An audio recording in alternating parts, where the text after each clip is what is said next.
When we communicate, how to measure whether two addresses are in the same network segment. First step. During communication, PC1 is now called the sender. It is sending data externally.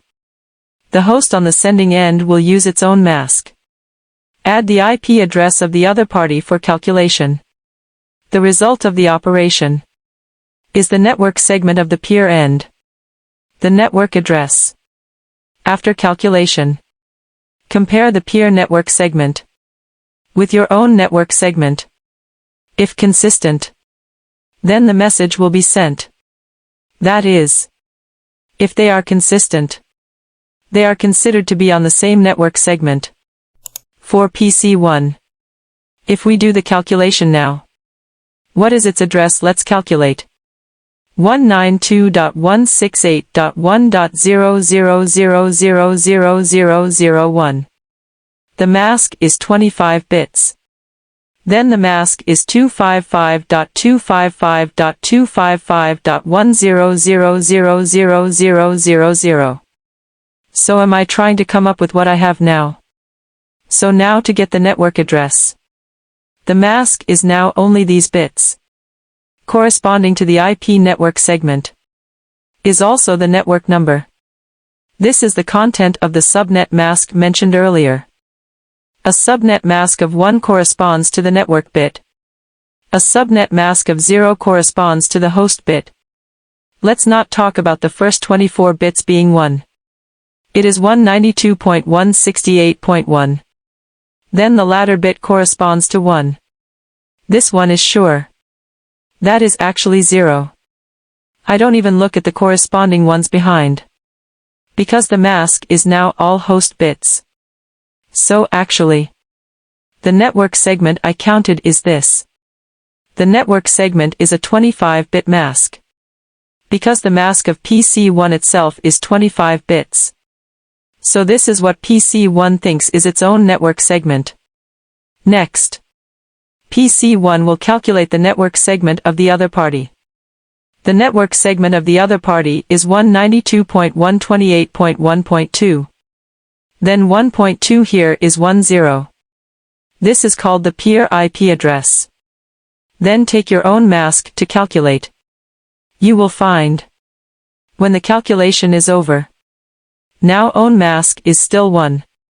This bit corresponds to 0. All previous values. That's how it works. The last 7 bits are all 0. Calculated is also 192.168.1.025. This is the network segment of the other party calculated by PC1. Now PC1 thinks they are in the same network segment. Then the data is sent. The data has arrived at the peer. This ping pays attention to back and forth. Send a packet. Send back a packet. That is, now I want to actually do network communication. Just sending this data packet will not work. Still have to send it back. So before sending it back, PC2 also needs to perform calculations. Calculate whether they are in the same network segment. It is 192.168.1.2. 1.2 is 000000010. This is what PC2 thinks is its own IP address. Its own mask is 255.255.255.110000000. Then the next step is to calculate its own network segment. In fact, these two corresponding network segments, these 2 bits correspond to the determined value, is 0. So the network segment is 192.168.1.0. 26-bit mask. PC2 should now take the other party's IP, calculated with myself. The other party's IP is 192.168.1.000000001. PC2 thinks that the network segment of the other party is 192.168.1.0. 26-bit mask.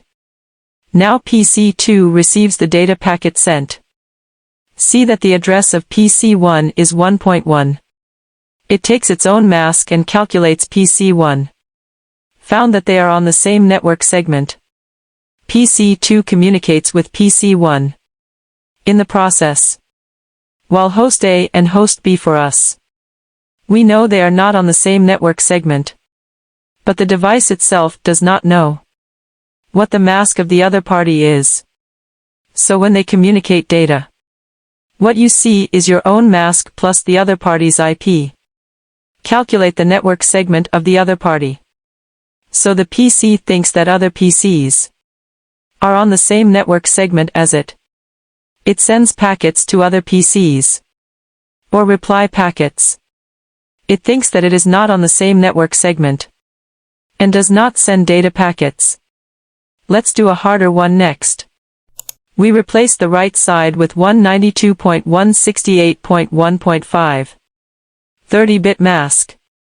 First of all, let's change this to 192.168.1.5. Let's calculate together now. First PC1 and PC2 go to ping. Definitely take your own IP. Own mask. Own network segment. This is no problem. Its own network segment is this. Now take the other party's IP and add your own mask. The other party's IP is 0.5. So it's 0101. Now it thinks that the network segment of the other party is still this. So in fact this packet can be sent out.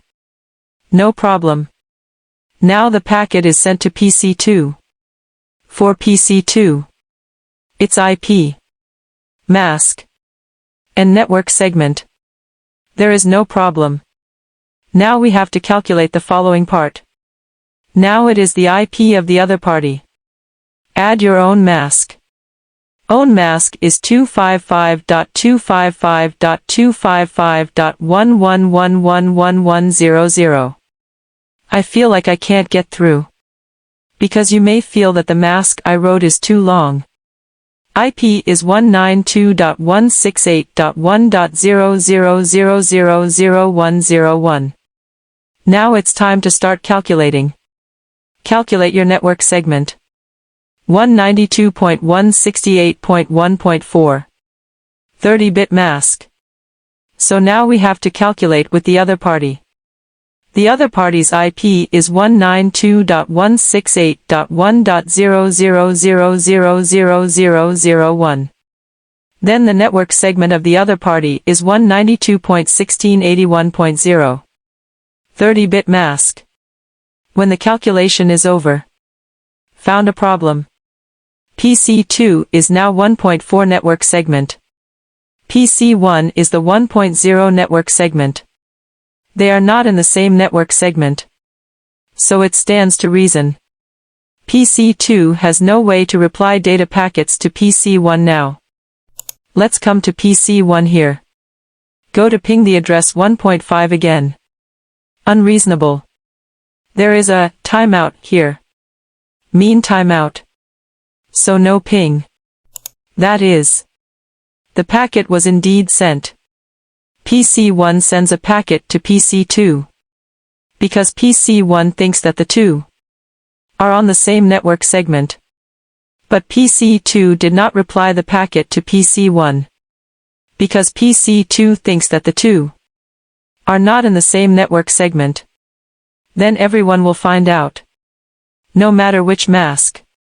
It does not seem to belong to the three categories of ABC we talked about before.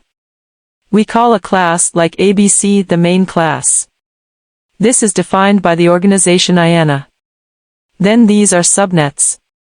We have all subnet. After subnetting, we can indeed divide more network segments. We can make multiple IP addresses in a large network available to others. Divide into different network segments, equivalent to save address. But it creates a new problem. It is how to communicate between different subnets now. So now everyone needs to know a concept. We'll talk about routing in the next lesson. Although we will not talk about routing today. But you also need to know. Because this thing can't be separated. For PC. If the PC now wants to access if it is not in the same network segment as the device, it needs to be routed. That is, access between PCs on the same network segment, without any other equipment, can communicate directly. But if like this 1.1 and 1.5 want to communicate, then there is no way to communicate directly. It needs to have a router, or a layer 3 switch and firewall that supports routing functions. Communication is by IP packets, determined by the source IP and destination IP in the header. In the future, intervene in a router.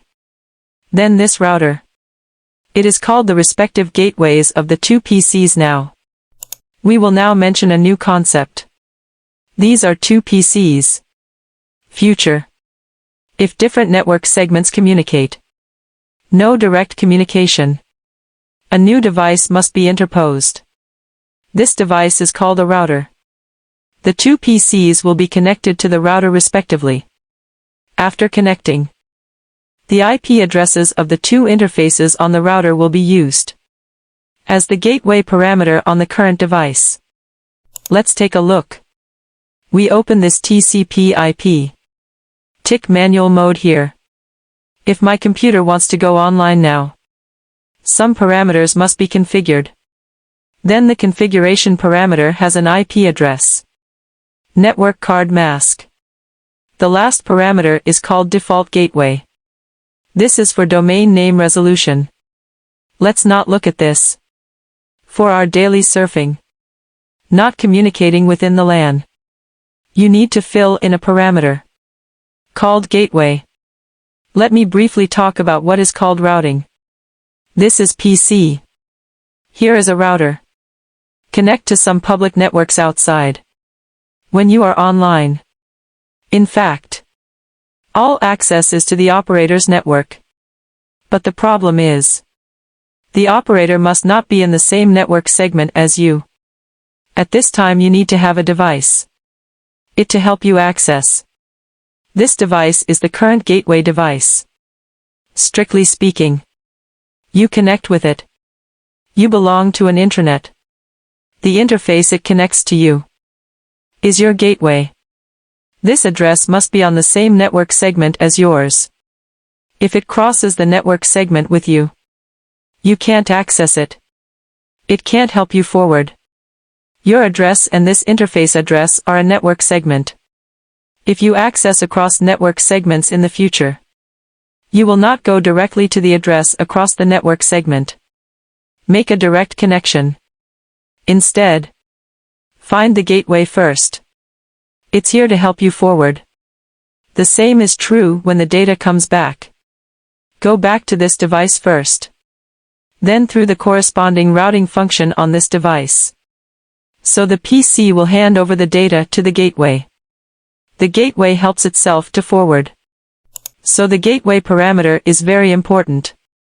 For us, the gateway must first know the information of the destination network segment. For example, this PC is now on the 1.0 network segment. The PC on the opposite side is on the 1.4 network segment. If I want to forward data across network segments now, then the router in the middle acts as a gateway.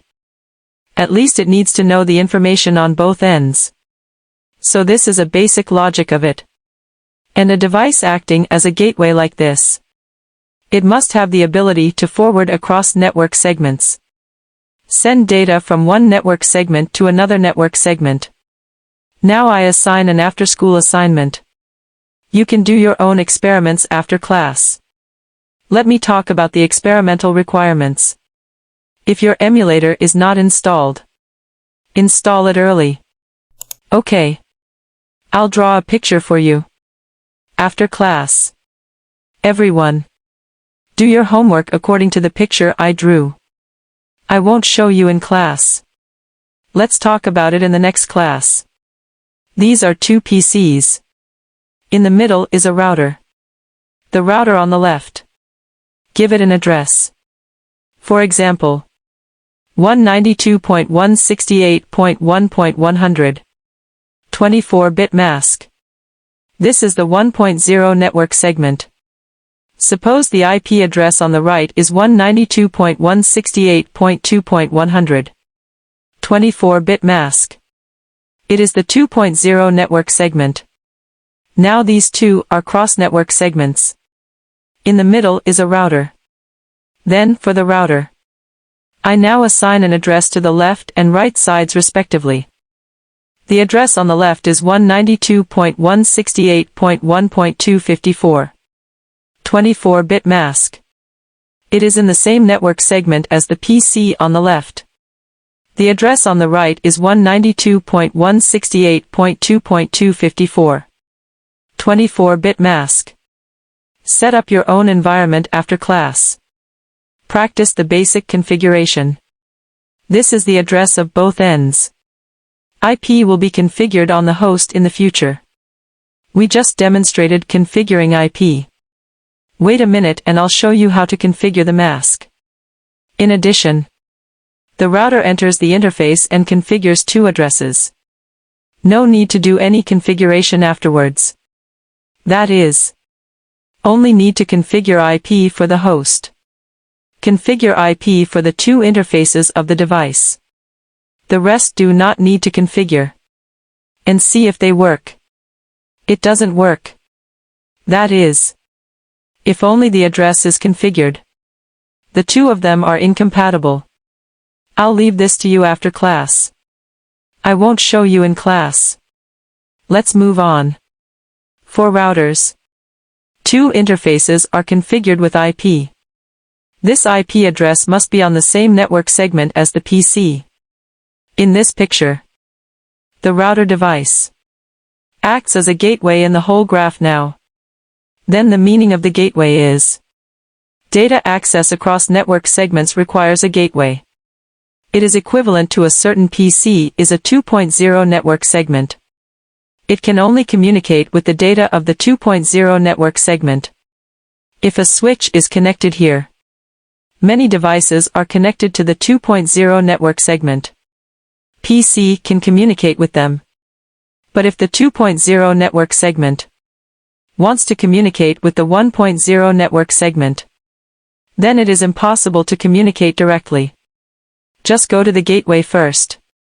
Then the gateway is configured in the internet directly connected to the PC. The address of this interface. The PC is going to find this address. Pass the packet to it. It comes to help me retweet. It is equivalent to providing forwarding capabilities across network segments.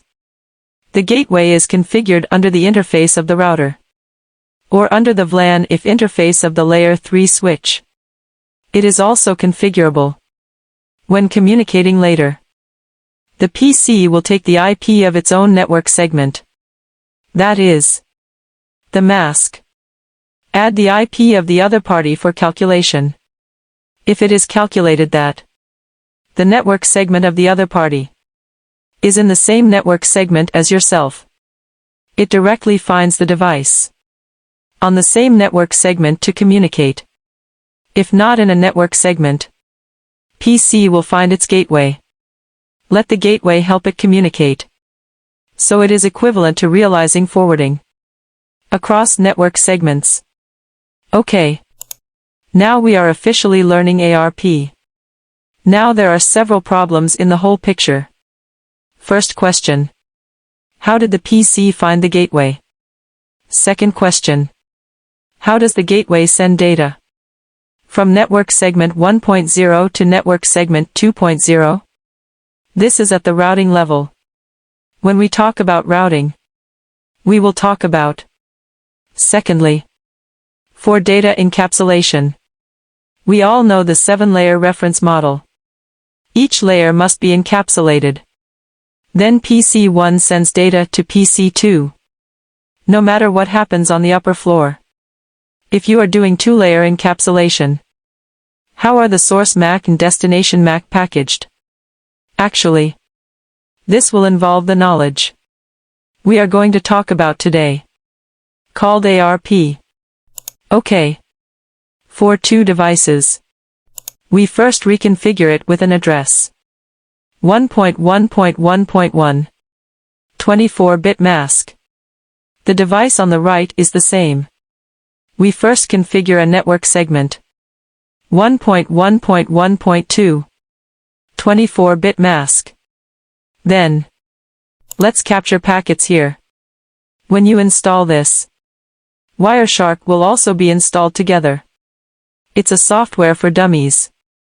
Very simple. Open Wireshark. This is a software that captures packets. In the future, when two data communicate, need interactive message. PC1 has to send data packets out of this interface. When PC2 replies to the packet, packets must be sent out from this interface. Packet forwarding. Then all data flowing through this interface in the future. If you capture packets on this interface again, can be captured. For this interface, no data yet. So no data has been captured yet. When we encapsulate data, I want to ask you a question. I draw a simple diagram here. For example, two PCs communicate. 1.1.1.1 24-bit mask. Communicate with this 1.1.1.2. Then to package. Let's not talk about the upper. Let's look at the second and third floors. Suppose this is a 3-layer encapsulation. The front is a 2-layer encapsulation. We will also talk about the process of data packet forwarding today. Let's start now. For 3 layers, we are blocking the source IP and destination IP. Access destination IP address from source IP address. That is, from 1.1.1.1 to visit 1.1.1.2. So how do you know? Are you going to visit 1.1.1.2? This thing is very simple. Future. When you access data. Now the application layer generates a data seal layer by layer to the network layer here. How do you know the IP of the peer? When we go to ping. In fact, ping is suffixed with the other party's IP. Data encapsulation. Now ping this is effectively equivalent to specifying the. It will populate this field. If you visit some services on the public network. For example, you visit Google. Then it's all based on. Now the DNS on the device will help you complete the domain name resolution. You are in the corresponding application. When visiting the corresponding address, it will automatically fill in here. So, we don't need to care about the destination IP. We can generally perceive based on the upper layer. That is, transport layer or application layer. We don't care about the 3-layer encapsulation. Let's take a look at the second floor. For the second floor, we must have source MAC and destination MAC. So let's say my source MAC is AA. My target MAC is BB. Then the source MAC AA is already known. But the question is, how can we know the destination MAC? For 3 layers, I can ping its IP. But we're not going to ping a MAC. If I don't know the destination MAC, I can't do data encapsulation now. Just can't ping. So now we need to get this parameter. We're going to make an inquiry. So it is necessary to use the ARP protocol to achieve. This protocol is called Address Resolution Protocol. It's simple. In one sentence, it is known IP to find MAC. Now we know the IP address. 1.1.1.2. Now ask for the MAC address it corresponds to. This is ARP. Now I know the IP of the peer. Hope to get the corresponding MAC address. So to make the corresponding data request. Then please note.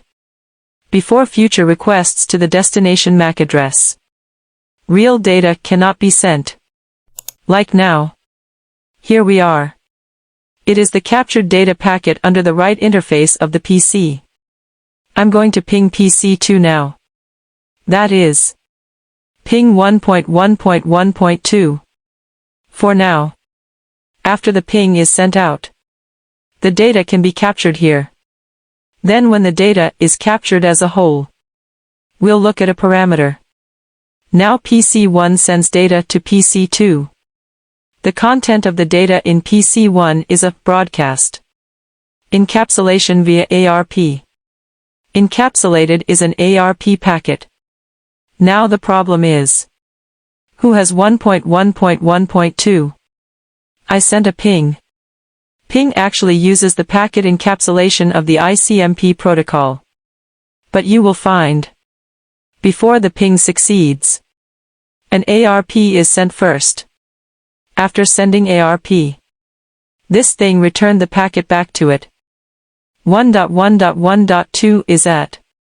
Behind this is a MAC address. That is, 1.1.1.2 is on the MAC address next to it. This is PC2. Everyone must first know. When we communicate data as a whole, before A sends real data to B, it must first be able to encapsulate the MAC address. Then before encapsulation is complete, they cannot communicate normally. What is encapsulated here is an IP. But everyone should know. Up to the IP is the fourth layer. TCP and UDP. Further up is the data encapsulated by the application layer. But because the encapsulation cannot be completed here on the second floor, so now it is impossible to forward data normally. Then what we have to learn about ARP? It's actually another message. Everyone should know this. In the ARP packet, and no other headers above, it has only two floors. Above the second layer is an ARP layer. For ARP, we usually say it is a layer 2.5 protocol. That is, this is our second floor. Generally speaking, is E2. Such a packet encapsulation. There will be four contents in ARP. The first one is called sender IP and sender MAC. That is, for the current data, to mark the MAC address. Further down there is a target IP and target MAC. Now PC1 is going to ping PC2. But it doesn't know about PC2's MAC. It will send an ARP packet to ask. Sender IP is PC1 itself. 1.1.1.1. Sender MAC is AA. Target IP is 1.1.1.2. Then what is the target MAC? How do you think this packet should be sent? PC1 now wants to send a data packet to the other party. That is, send a packet to the device with the address 1.2. But don't know where it is. If you send it, you must encapsulate the destination MAC. But I can't get the target MAC. Now is there any way to make the data packet of PC1 send to the device of PC2? In the data encapsulation of each layer, there is a thing on the second floor called broadcasting. I will give you a simple example. Multiple devices may be connected to a switch. For example, it connects multiple PCs. This is PC1, PC2, PC3, PC4. PC1 wants to communicate with PC4. That now requires 4 MACs. But since PC1 doesn't know where PC4 is, there is no way to send data packets to PC4 alone. So now you can try to send a message. As long as this message is forwarded by the switch, let all devices receive. It's okay. This method is called broadcasting. So now you can take advantage of this form of broadcasting. Send a message. Let other devices receive. When PC4 is received now, as long as now it sees that the destination MAC is itself The IP requested by PC1 is also itself. It will know that this packet is sent to itself. It will respond that PC1 corresponds to its own MAC. For example, PC4's MAC is DD. For now, a packet is sent to ask the destination MAC. Although there are only 2 devices in the environment. Now this packet is on BB. That is, arrived at 1.1.1.2. Received this packet now. It is a broadcast. Then please pay attention. The second layer is a total of 48 bits. The MAC address is all 1. Reflected in the message. We now use hexadecimal to represent. Actually 12 Fs. We call it all F. This is a broadcast. This is enough for everyone to understand. Now this ARP packet is sent from PC1. Sent to the device PC2. After PC2 receives. See that it is now a MAC address like AA. Sent it a message. It requests its own MAC. So since this broadcast now, just as a means for PC2 to receive the data, then PC2 will reply its MAC. So for PC2, it will now make a reply to the overall data. Let's complete the second floor just now. In the second floor, we are now encapsulating. Please pay attention. The target MAC is all F. Then here is all 0. All 0 means unknown. The message we are sending now is a broadcast message.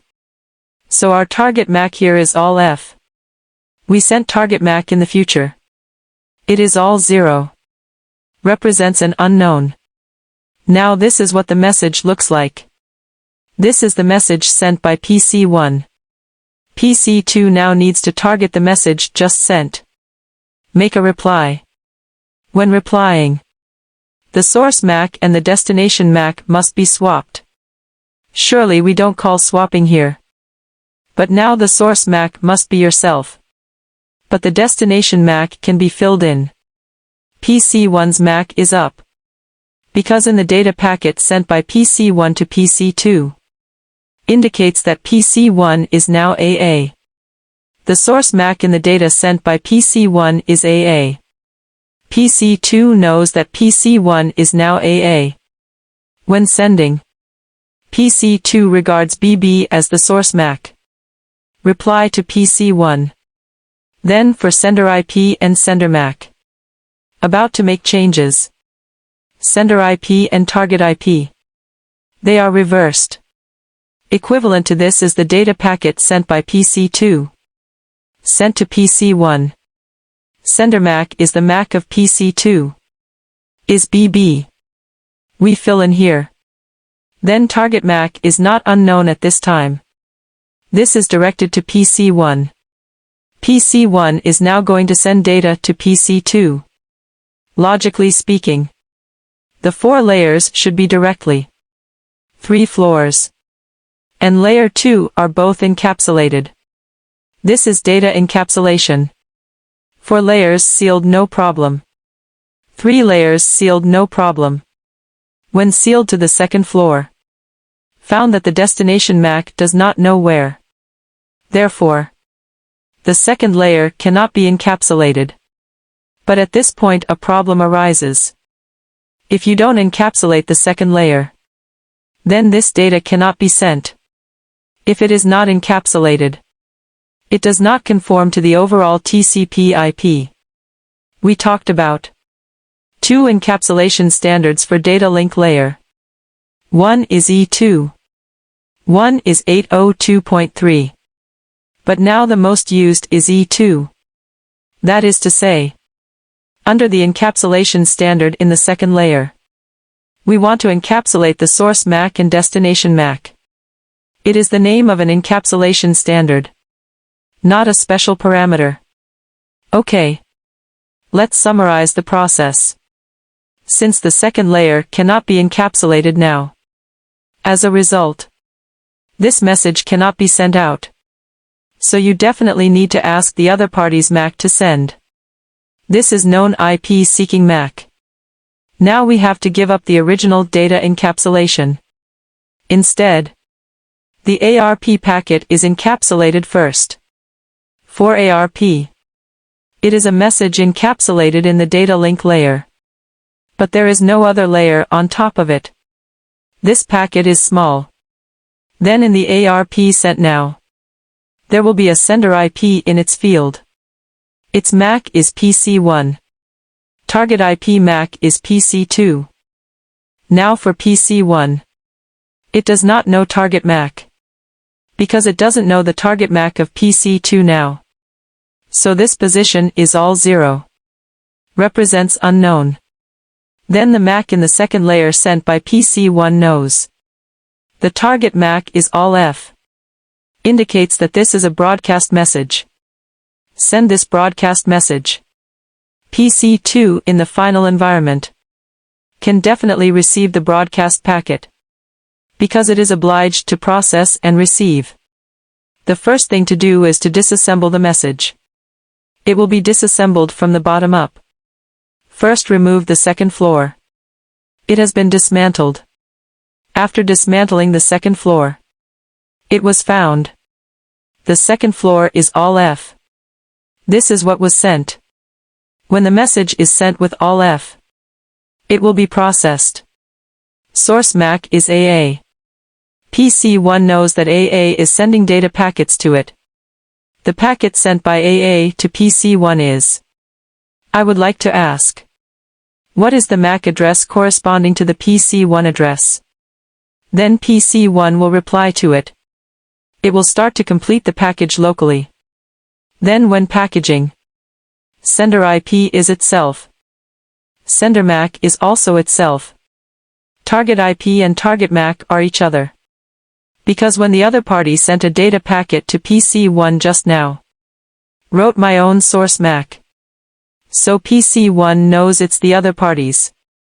So reply with unicast. Send data to it one-to-one. We call it unicast. This is ARP packet encapsulation. Then seal the second floor. The source MAC of the second layer is itself. Is BB. The destination MAC is AA. These are already known information. The data comes back. When PC1 receives the message from the other party, it will be recorded locally. Now the MAC address corresponding to 1.1.1.2 is BB. It will be recorded in the local ARP cache. Please pay attention. There is something called ARP cache locally.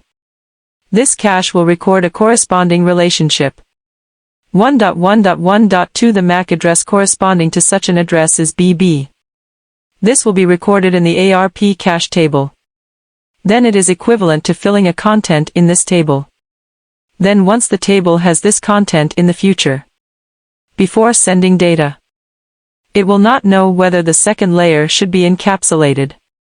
The real process is like this. When PC1 now wants to send a data to PC2, PC1 checks to see if there is such a cache in the ARP cache.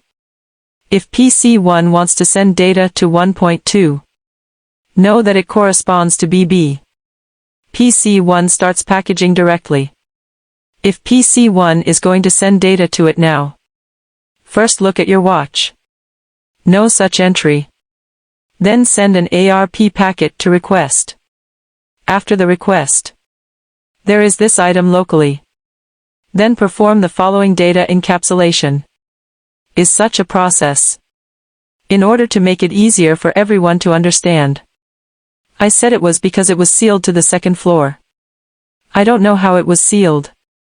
It's just our way of saying. For equipment, it will first look at the cache.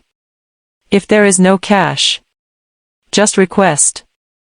After request, when the record is encapsulated in the local cache, now PC1 knows that 1.1.1.2 corresponds to BB.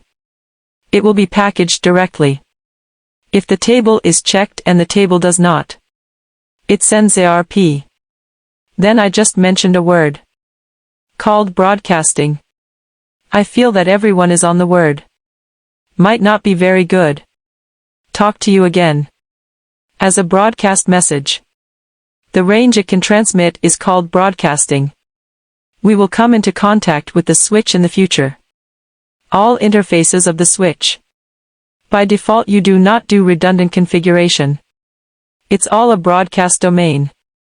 A broadcast domain means the picture I drew for you just now. Multiple devices connected to one switch. It's all PCs one by one.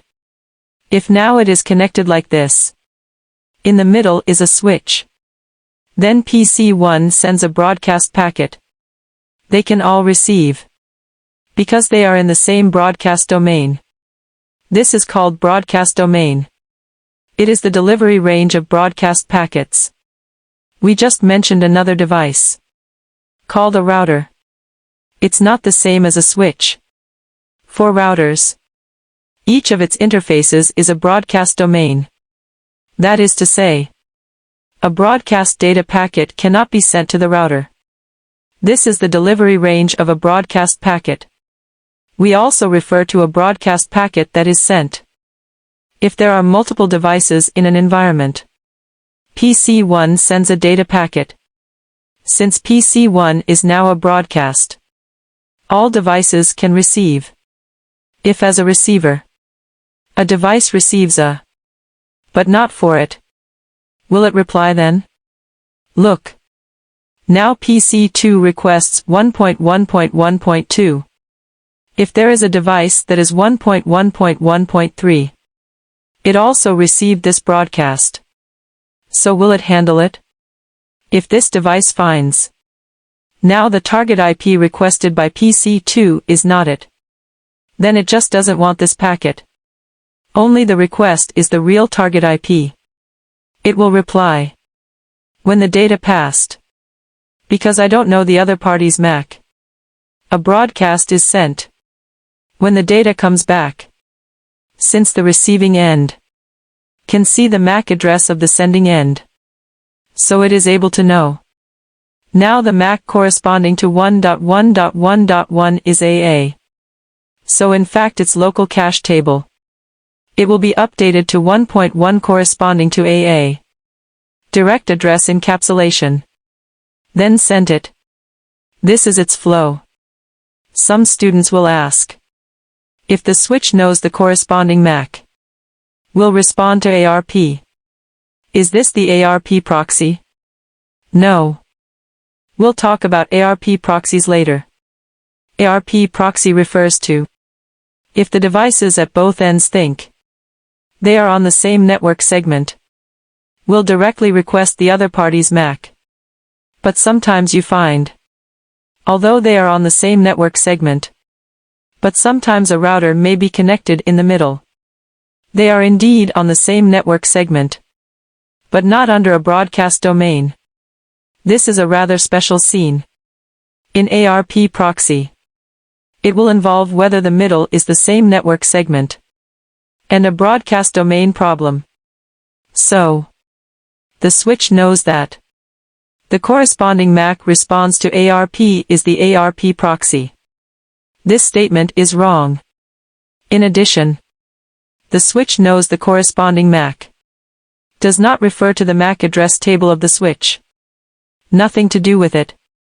It will not reply to ARP proxy unless the routing function is enabled for this switch, and the ARP proxy is enabled on the interface. Generally speaking, only the router interface of the Cisco device. By default it has this function. Generally, we will not use the switch as an intermediate device. So, here are some differences between them.